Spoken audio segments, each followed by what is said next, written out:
What's up everybody, Chris here from TCG Saiyan Elites, bringing you guys another deck profile video, and today we're going to be going over one of our awesome teammates. It's his first deck profile video on our channel. His name is Ryan, aka Mr. Tabletop Gaming.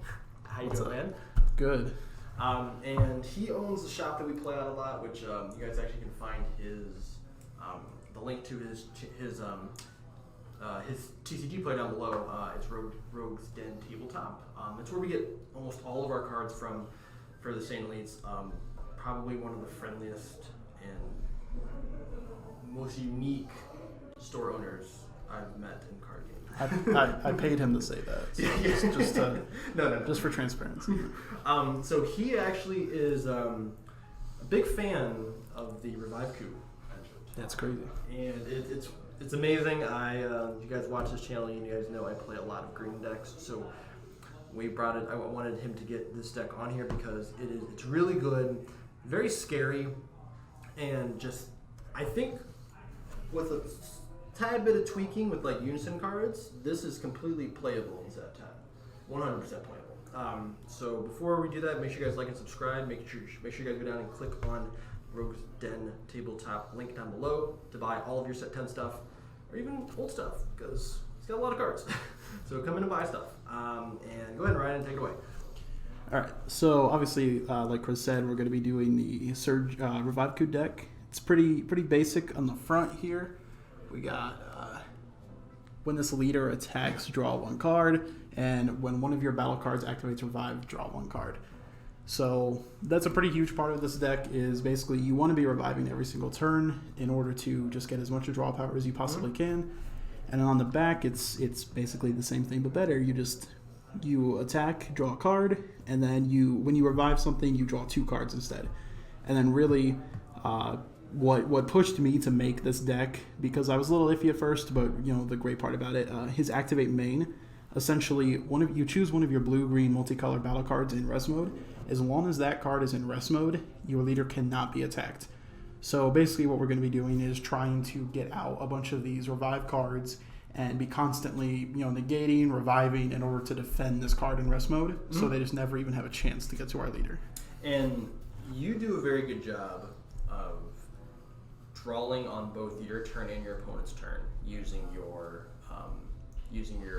revive abilities, which makes this deck just insane. In fact, you're drawing 4 cards on your awakened side, and then 2 cards on your opponent's side almost every single turn. Every turn it happens with me. Every turn it's into like, great, you get to draw 2 more. This is amazing. So go ahead and go into the deck. So we have, I believe, it's 57 cards in this deck. Okay. And the reason I'm not, too concerned with almost reaching the limit is because of what we just said. You're drawing so many cards that it's really not an issue. Have you ever decked out before? No. Okay. No. But yeah, so I think 57 is a pretty perfect. There is one more card I'm thinking of adding, which I will talk about in a bit. But I think 57 is pretty good. So to get like the obvious out of the way, because this is a blue-green deck, we're going to be running the Android 17 checklands. Obviously, if you're new to the game, basically what it means is you're able to get both of these colors in one, and normally if you want to do that with a card, it has energy exhaust, but these guys, if you have a previous card with energy exhaust, it ignores it. Yep. So. Yep, and it just gives your deck consistency because you play blue and green, and then blue cards and green cards, so you can play out everything basically in your deck. And then the card where if you're running blue, there's really no point in not having it. Senzu Bean, activate battle, give something +5, untap 2 energy. It's pretty fantastic. Yeah, if you're playing blue, you should just play it. It's a great card. And since we're going for kind of a hand destruction deck, I guess, the super combo we're going to be running is Android 18 Bionic Blitz. So basically every time... Over there so we can... there we go. So basically every time you get your... whether you're being offensive, want to get your hit out, or you're defending yourself, you're telling your opponent that they have to get rid of a card each time. And even better, it's on the bottom of their deck, so it's not, if they aren't just going to rip like a Punishing Passion or something. Yeah, they have to go to the bottom of the deck, so all those drop area cards, they don't get to just have fun with that. And then this guy here, Dr. Euro, He's pretty core to any revive deck because essentially what he does, anytime you revive a card, if you use him to revive, you just get to play him inactive. So it's extremely annoying for your opponent. Not only, if they do anything, you're going to revive it. And then not only that, you get an extra card with blocker for it. And it's not once per turn, which is really funny, because if you play it out and then you use that card to block, you can just play another one out to save it, and then you just play it. Yeah, it's crazy. Basically, every time they try and do anything, you just say, okay, thanks, I appreciate it. Yeah. All right, so I only run 2 copies of this card. But it's something that if you want to get in your first hand because it's fantastic to use for your very first energy and energy exhaust. And essentially what this does is you're going to pay 2 blue, 2 green, bring her from your drop, play her, and you're going to, or from your energy, and then you're going to, I believe, rip a card from their hand, but the most important part is you just take a life. Yeah, so I think it's you KO a card. Yeah, you KO any card, doesn't ignore barrier. But then the important thing is, you get to basically just burn one. And they basically have no choice; they just have to take it. Except for if they hit, if they use hit, that's the only thing as of right now that can bounce it before it hits the board. Right. But I mean, if they're not playing blue, they're going to hit with this. And what sucks for anyone who plays against this is that if you put this as your first charge, you have this in your energy. They have to respect that they can't go down to 1 life. Right. Because then you can just... I can't name how many games when Piccolo Surge, God rest his soul, was still with us. I could get them down to 1 life and then just go, okay, no charge, tap 4, play it out, and then I win. Right. It's she's basically just staring them in the face the whole game, just I dare you. So go ahead, get down to 1 life. We'll see what happens. And then possibly the most annoying card and best card. I feel like this is your favorite card. I love him. He's great. So again, this is a core part of the deck. He's a 2-drop. You bring him out. His auto is you can KO the card to negate an opponent's attack. So essentially, he's going to be fantastic to keep the card in rest mode safe. And also, he's just really good early game. You put him out, you get your 15 swing, and then if they want to do anything, basically, you just say, okay, cool. I bring him back, put Dr. Euro. You have another 15k swing. You have Dr. Euro. They hate you, but you're going to win, so it's fine. That's all that matters. And, he's just a fantastic card overall. I think I've seen that. I've seen you play just multiple of those just on the field one time. Like, great, I'm just going to sit here and pop all this stuff. It's not and now, the newest spice that really brings this deck just a whole other level. I did. Oh, sweet. So this guy, basically just a 1-drop field. So it's Frieza Army Healing Pod. Basically, it's a 1-drop field. It's going to be extremely hard for them to get rid of. Every single time you play a card from your drop area to your battle area, which technically anytime you revive this will trigger, you get to draw a card. Yep, once per turn, which is good, because if not, it'd be completely yeah. So basically, every time you revive, if somebody swings at you, you're like, okay, I'll revive, I get to draw for this, I get to draw 2 for this. Depending on the revive card, you get to draw for the revive card. It's crazy. Have you ever used the active main on this card? No, I don't. I don't even know what it does. So for 4 energy, 2 green and then 2 colorless, you get to play a 4-drop out from the drop. This goes to the drop. You have some cards in this deck that work really well with it. We'll probably get to it once. Even better, and that's how good this card is I didn't even know what the second half did, and I didn't care. That's you never have to use it. But yeah, that fantastic card. I would absolutely recommend. If I see that in my first opening hand, that in Android 21, I'm set. Yeah. It's turn 2, I'm just going to swing leader, play this down, have 1 energy open, pass, and then I can just start doing revive stuff next turn. It's crazy. So next we're looking at Cell's Earth Destroying Kamehameha. This is just so good really in any situation, whether you want to pack on, plus 15 for 1 energy, whether you're comboing out. And then if all of your energy is green, which with this deck, pretty much 99% of the time is going to be the case. You don't really have to worry about not having that. You get to rip a card from your opponent's hand. So, along with the super combo that we have going on, you're just... If you can get these off early game, you're going to do a really good job of, reducing your opponent's hand size to where they don't really have any answers. Hand Destruction Boy. That's It's basically what this deck should be called, is just Hand Destruction Boy. I only run 2 of this guy because... Potential? Hidden potential, yeah. You could easily run 3. I used to run 4, which is probably not great. That's a lot. But, with 2, I'm pretty much always fine. It's just a really fantastic card. Basically, I believe anything 4 or less, just it costs you 2 energy to get off, but then you get to untap 1. So if you have that open energy, you're basically paying 1 energy to just nope a 4 or less card. So it's really fantastic. And then next, this section is basically all of our like negates and response cards. So I run 2 Cocoonzas. Again, this is a situation where you could run another one probably, but I'm comfortable with just having 2 of them. So Cocoonza Beastly Maiden, what she does, it is if it's during your opponent's turn, which is when you want to be playing her, she's a 2-drop. You negate the attack, you play her, and then you get to pop one of your opponent's cards. So it's so nutty. Yeah. I haven't done it yet, but we have a teammate who has the Victory Strike, the $400 Victory Strike that Jared does, and this will pop that. So you can play it, and then you just choose the card. And you're just it. like, it's really good.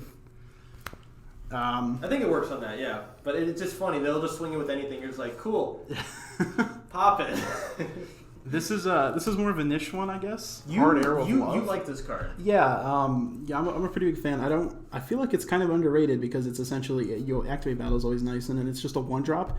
You get plus 10,000 power to your leader or battle card, and then you can choose 2 of your opponent's battle cards, 3 or less, and KO them. This would have been obviously Vigex is no longer Vigex. Vigex has left this plane. He has, think. Rest his well, yeah. Depending on which side you're on, It's true. But this basically you can just, it's not a negate, but you can pop 2 of their Negrishis or their Trunks.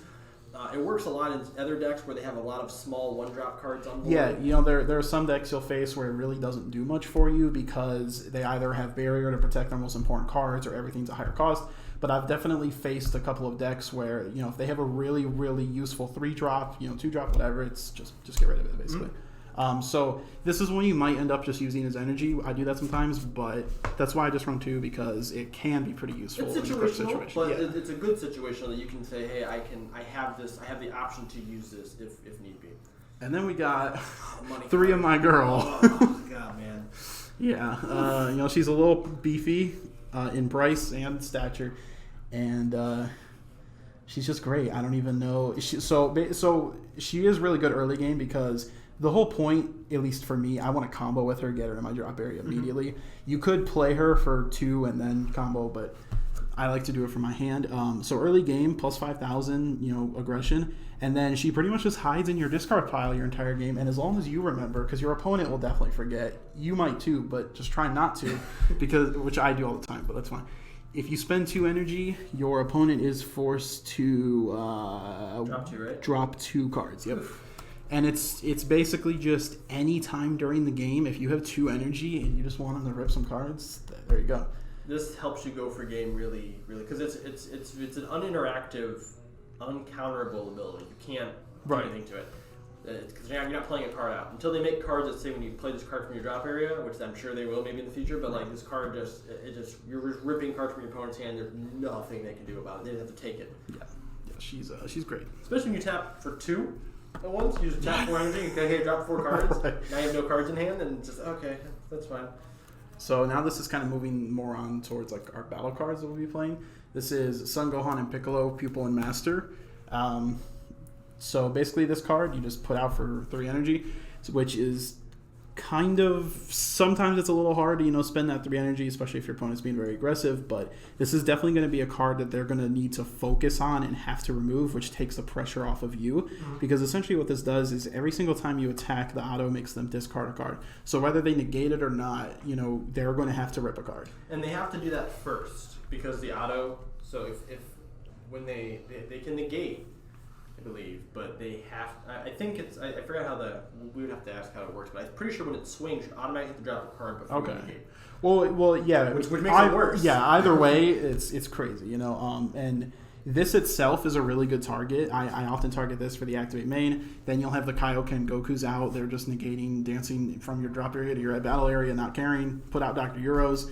And not only is this guy extremely annoying, but he also has barrier, I believe. Yeah. So if you choose him as a target, it's going to be extremely hard for them to get rid of him. So 15k in barrier and basically deadly defender, and Yeah. he can just be revived. It's wonderful. Now, this guy, he used to be a pretty big focus for me. I would always want one of him, and obviously he is a fantastic card. You energy amplification, you play him for 2 energy, put the top card of your deck in rest mode in your energy, so you're beating your opponent in energy, obviously.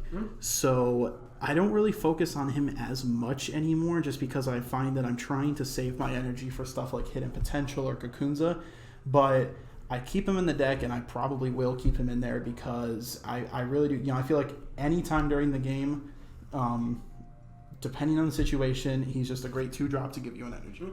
Yep, and the only downside to him is you can't play 30Ks Right. in the deck. That is the only problem. There is actually a card here that I used to run in this deck. Let's see if I can find her. The Rebrianne Avatar of Affection. But unfortunately, you cannot play her if you run Energy Amp. Yeah, it's sad. So basically, you know, I don't necessarily have an official sideboard or anything, but I'm thinking about sideboarding this and sometimes taking Energy Amp out and including her, just depending on it changes up your deck, and when they don't see you play Energy Amp, then they're like, wait, what are you doing? And then you throw down the Rebrand, and you're like, oh, that makes sense. But yeah, it's at the very least, this is a card where if you're running blue-green, you should absolutely have your copies of it and you know, have on the side at the very least. It works really well. I think one unison, I don't know how much you've looked into the unisons, the Golden Frieza. Yeah. So with the Golden Frieza, I'll put it on the screen so you guys can see it, but what happens is if it's this +1, you draw a card, and you put a card up from your hand to the top of your deck. Okay. So it allows you to control what you're playing with your Android 16. Yeah, that makes it a lot better too. And he gets crit. Nice. Yeah, because there have been situations where I've played Energy Amp and then I get like a Sensu Bean, and then that completely destroys cells, Earth Destroying Kamikaze, it's a Sensu Bean. So yeah, that's a good one. And it allows you to control what you're putting in your energy, and then kind of gives you a little manipulation where you're like, okay, I have 2 Android 16s in my hand. Let me put one in there, play the other one out, and then play him down in my energy. Yeah, that is interesting. Yeah, I'll have to look into that. Next, we have Piccolo, Assimilated Ability. We run 3 of him. Love this card. I don't know what they were thinking when they made this card, really. It's just fantastic. You know, 4 energy is a lot to swallow, but you get him out there. He is 20k barrier, and he has an Activate Battle where you can choose one of your opponent's battle cards, energy cost 5 or less, and KO it, and then draw a card. So essentially, on your turn, you're going to be popping one of their cards, and then on their turn, when they want to go for their big hit and they think that they're funny, you just say, okay, cool, I pop it. Yeah, so this is the card that I play out with the pod from the drop area. Right. Because it's 4-drop, and it comes in with the skills active. Yeah, that's... So as long as you have Bond 2, which means you need to have one other battle card on the field, every active battle, I just did it a game. Yeah, well, like 10 minutes ago. Because he counts for his own bond, so it's really not difficult. Nope. I mean, you get one other battle card, you throw down a Kakunza from a negate. Right. You already have Bond 2, and then they swing with that cooler, that double strike cooler, that combo on top of it. You're like, cool, activate battle, Just, pop it, yeah, draw the card. They don't understand why while they're comboing their entire life to you, you just have a big smirk on your face. You're just like, that's cool. Literally just did that 10 minutes ago. That's funny. Yeah, this is a fantastic card. There is also a 3-drop, I believe, that helps you get it out. I don't run that just because I haven't really seen the need for it, especially now that I know the pod can get him out earlier. So I just got them, the Cunning Strategist, yeah. I just picked him up. I see some value in him. I also don't, because you need him in your hand. You need that in your hand to be able to play him out when you play another 3-drop. And if you don't, he's just kind of a 5k combo till you get it. Yeah, I think Cunning Strategist is, again, one of those cards where you should probably have it just in case, but it's definitely not 100% necessary. Yeah. And then we run, oh god, I was going to say Universe 10, Destroyer, and Angel. Skip the names. It's Rumshi. I mean, his name is supposed to indicate rum. Is Rumshi and Kusu, I believe. Yeah. Their names don't matter. What matters the Elephant God. They're so these guys are really useful because essentially they are a warp land where if you're in a situation where you don't have your check land and you really need the energy, you can essentially warp a blue card and a green card and negate the energy exhaust. And chances are you'll have a blue and a green that aren't too bad for you to warp as long as you're not warping like the Punishing Passion or whatever. So that is good in its own right, and then it's also really not bad if you play it out for 2 energy. It's a nice 16k. You can use it as a target for your activate main, And then he has an activate main blue-green energy. Choose up to one of your opponent's battle cards, KO it, then draw a card. So that itself is fantastic. Also. And what's nice is that you don't have to KO a battle card because it says choose up to one. Right. So if they don't have a battle card and you just want to draw a card, you just say I'm not KOing anything, draw a card. Yeah. Yeah. So it's typically what I will use it for is the energy exhaust, but like I said, it's definitely not a bad choice for 2 energy. You put it out against me. Yeah. And it's worked and I think you're the reason why I bought him. Because I was like, oh, why don't I have this card? I play a lot of blue-green. It's just a good card to have. And as he said, warp lands are going to be really big in the next set if you're not playing multicolor check lands. Because it's just a free charge for your secondary color. Right. It's just a great, great card to have. So then we run 3 of Son Goku, Spirit of the Planet. You've probably seen this card. It's pretty common. It's just really good. You get it out for 2 energy, I don't believe. Yeah, so you can revive him. So he's a good target too for the activate main. Mm-hmm. Essentially, you're going to swing with him, and then if they don't negate it, you can spend a blue and a green energy, bump him up 10,000, and give him triple strike. So to be honest, I probably don't use him as much as I should, or as much as I could. But he's absolutely he is definitely a potential game ender. Yeah, you have to really, you can't let this guy slide if your opponent has 2 energy, because they can just go, okay, they'll just use 2 18 super combos to make you bottom deck 2 and then tap 2 energy, and now he's over almost a 50k triple strike, and you're like, okay, I guess I lose because I didn't negate. And and that's exactly why people are going to be focusing on it like crazy, which is great because he has revive, so they get rid of him, bring him back, draw 3 cards. So he cannot be played out by the pod.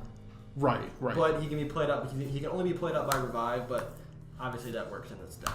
Yeah, and he's only 2 energy, so it's not too huge of an investment. But you have a ton of 2-drop, 3-drop cards in this deck, so you can apply pressure. Right. You're applying pressure turn 2, generally, which is great.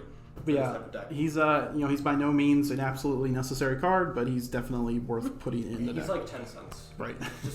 just buy a place of them. Now the star, in my opinion, maybe not of the deck, but of my heart. We have 2 Obuni After Image Slash. AKA the greatest, the best, the GOAT. The best Draftbox card. The GOAT, yes, the Draftbox GOAT. Basically, you're putting this guy out for 4 energy, and he has Deflect, so he's not going anywhere regardless of how much they care. His permanent, if an After Image token is in play in your battle area, this card can't be KO'd. Because of that, when he comes out, you play 3 After Image tokens. And what's crazy about them is they each have 15,000 power. So for 4 energy, you're bringing out a 20k with Deflect and 3 other cards that have 15k power. And they have 5 combo power. Right. And then cherry on top, he has an activate main where opponent reveals the top card of their deck. If it is a battle card, basically at the start of the next turn, you switch an energy to active. Yep. So not only is that great because of the effect of switching energy to active, you're also forcing your opponent to reveal their top card and then shuffle it. Yeah, it's a really funny thing, because when these cards were announced, all of the Universe 10 cards when they were announced, a lot of them have that effect. And a lot of people are like, oh, that just seems really dumb because now we both know what you're going to draw. And I'm pretty sure it's a ruling that when anyone reveals the top card of their deck, they have to shuffle. And it's so funny watching somebody turn that card over and it's a secret rare or a super combo. They're like, oh, I gotta shuffle? Yeah, okay. And then it's you like, have a smile on your face, you're like, I win. Regardless. It's like, cool card, dude. Get rid of it. Yeah. Great Smoke Dragon, bro. Bottom of the deck. Shuffle. Yeah, no, this guy's absolutely fantastic. So you cut him down to 2. Is that because you wanted to run more multicolor cards? No, it's because I needed to share him with my Vegito deck. Because I have a Vegito deck, he also goes in. But I'm considering grabbing another one to have 3. Yeah. Because I think 2 is fine. I see him every game because he's in my heart. I guess so we're connected, so it makes it easier. But I probably will run 3 just to ensure that. You guys have the same type of hair, too. Yeah, that's true. So it was really meant to be. But yeah, he's absolutely fantastic. Oh, and you finally, okay, cool. Yeah. Yes, and this card exists in my deck because of Chris's suggestion, and it's absolutely fantastic. I'll be honest, when you first showed me it, I was like, yeah, that's pretty good. I don't know if it's worth the 5 energy, but it absolutely is. Oh, yeah. It's 100%. Yep. So this card is Moscow and Campari, I believe. Universe 3, Destroyer, and Angel. So he's a 5-drop, which is pretty beefy, but he has blocker. Obviously, you can revive him. What his auto is, when you play this card, choose up to one of your opponent's battle cards and KO it. That right there, just playing a big blocker and just KOing any battle card, that enough is crazy. But then he also has a KO. He has an auto KO this card. When your opponent plays a battle card, draw a card. Mm-hmm. So essentially, what'll be happening? You could probably explain this better than I can. Yeah. So for example, let's say somebody plays out like the 5-drop Frieza, the big Frieza, the 30k that 100% overdrive. Yeah. So let's say someone plays that because it's the best example because it's one that Thomas always plays. Yeah. So what happens is, let's say they play out a card. If it doesn't have an auto, it just has an active battle, whatever. Actually, it really doesn't matter. So they play a card, you activate this auto. So you KO this card. Then you draw a card. So this card goes to the draw. You can then pay the revive effect, play it back out, draw 2 from this, draw from your pod, and then activate his auto again. Now, if the card has an auto, let's say they play, I don't know, just a card that, let's say they play, what's it called? The Frieza Army Reborn. The one, the SCR. When they play that, his auto goes into pending. You pop this, draw a card, then you pay the effect, play it out, you KO that card. If that card has an auto, the auto still goes in. So he will die. Right. But he did his job. Oh yeah, no, he did more than enough. He's going to pop that card, and he can work on any single card that doesn't have barrier. Right. That's why it's so good, and it works on your turn and your opponent's turn. It doesn't matter if your opponent counterplays, they play out a Champa the Trickster, and you just want to KO it. Yeah, it's pop it. It's insane. And then also, there's so many crazy combos you can do with this thing, but also just the fact that he's a 25k big beefy blocker, so he can be a fantastic target for your activate main there. Because it's hard to kill him. Yeah, they're gonna have to bump themselves up to 25, and then you have all kinds of stuff at your disposal to go above that. So yeah, he's an absolutely fantastic card. He's like $3, if that. Yeah, he's one of the cheaper Draftbox Angels, and it's just buy a playset of them. These cards, I told Thomas this a long time ago, I think all of the Angels, the war plans, and the ones that have crazy effects like that, they're all going to go up in price, obviously, because draft boxes they're very, very limited. Sure. But two, because as we start getting into other sets, these cards are going to see so much play. Just like how Piccolo's Simulated Ability, when it first came out, was like $10. Yeah. And it flew up to $70. It's going to be the same now. Yeah, I 100% agree. Yeah, they're fantastic. And then you finally got your SCR? Yes, and then the secret rare for this deck is Primitive Power. Not really much to say besides it's just amazing. It's amazing. You need 3 blue, 2 green, Arrival, so you combo with obviously anything basically from the deck. Everything's pretty much blue green, so you're good there. And then his auto, when you play this card, if it's your turn, you get double strike, critical, and triple attack. So you're 3 attacks, 2 damage each, critical. And then if it's your opponent's turn, you get to choose one of their battle cards, ignoring barrier, place it in their drop area, and then you get to basically do 2 energy amplifications. So you take 2 cards, put them in your energy. If they, it doesn't say, so if you ramp monocolor cards, they just come in active mode. I did not know that. So if you ramp multicolor cards, they will come in with their energy exhaust. But if you just ramp like 2 Piccolo Simulated Abilities, that's true. That's 2 more energy right there. Yeah. Yep. So I've seen this card play out a lot offensively. It's really good defensively too. Just being able to literally remove any card in the game. Yeah. If they play out their secret rare. Yeah. Cool. I'll play out mine. My secret rare is bigger and better. Yeah, and obviously he won't have his crazy attack stuff. But if you remove their boss monster with your boss monster, you made the game way easier for you. Yeah, and he dropped down in price too recently because he was at like 140. Mm-hmm. I think last I checked he's around 100 now, which is still a lot of money. But for a fantastic secret rare, I think he's one that has the potential because he's just for blue green he's just good. Mm-hmm. He's gonna be played for a while. Right. He doesn't fit into a specific archetype necessarily. It's just if you can fit him into a blue green deck, he's fantastic. So I don't see the price going down anymore. No, it probably will stay. Right. It probably will go back up to 150 eventually. Yeah, exactly. Yeah. So that's why I'm saying if you can grab him now, it's good. So real quick before we end the video, go ahead and I want to start doing this in every deck profile.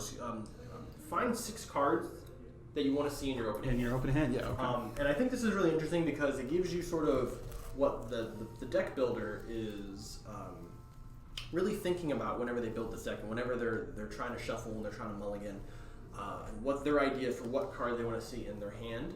That way, you kind of get an idea if you've really don't play this deck a lot, and you want to say, okay, well, I have this deck, but I have no idea what cards I should have in my first hand. This gives a little more insight to like, okay, these are cards that I really, really, really want to see. All right, well, I grabbed one of the 6, so we're gonna need to cut this down. It's okay, just show them all. Okay, so these are any combination of these 6. Yeah. So obviously, a check lane is amazing to have in your starting hand. That's obvious. This, honestly, if possible, should be the very first card that you put in your energy. Yep. Because like we talked about, it's just like a stealthy card that, towards the end of the game, pop her out, you win the game. That's fantastic. Then Frieza Army Healing Pod, if the earlier you can get this out, the better, because your hand advantage is just going to be absolutely ridiculous. So if possible, try and get this out on turn 1. There have even been times where I used something like a Kakunza just to get him out. Because the hand advantage just helps you so much. Yeah, so like as soon as you get that card out of your hand, the sooner you can start using all your revive stuff. And then obviously Kakunza, I'm happy if I see her, because it basically guarantees like I'm not necessarily safe, but I have a fantastic response in case early game just starts getting wacky. Like Thomas plays out like 4 coolers in one turn. Yeah. You're like, great, I can at least pop one of these. Potentially, this card. I'm very upset if I don't see this on my starting hand, basically, because the value is just crazy. 2 energy, you get a 15 attack. In case they don't realize what is happening and they go for it, you revive him. Draw your 3 if you got the healing pod, or even just 1 or 2. And then bring him out with Dr. Euro. Potentially, right at the start of the game, you have these to swing along with your leader, and it's just extremely aggressive. And then I also like to get one of her, because then I can just guarantee a hit pretty early on, or even if for whatever reason I don't want to take a hit, early defense, and then I have her in my discard pile, and chances are they're going to forget about it. And it's the same sort of thing. I think you can probably attest to this. These 2 are kind of, I feel like, in the same boat for you then. Right. Because as long as you get your first one, you're like set. Because like, okay, I have one of these in my drop, I have this in my energy. It kind of sets you up. Your opponent has to respect both of these. They can't get their hand too far down. They can't get their health too far down, because then you have this stuff to kind of mess with them a little bit. So.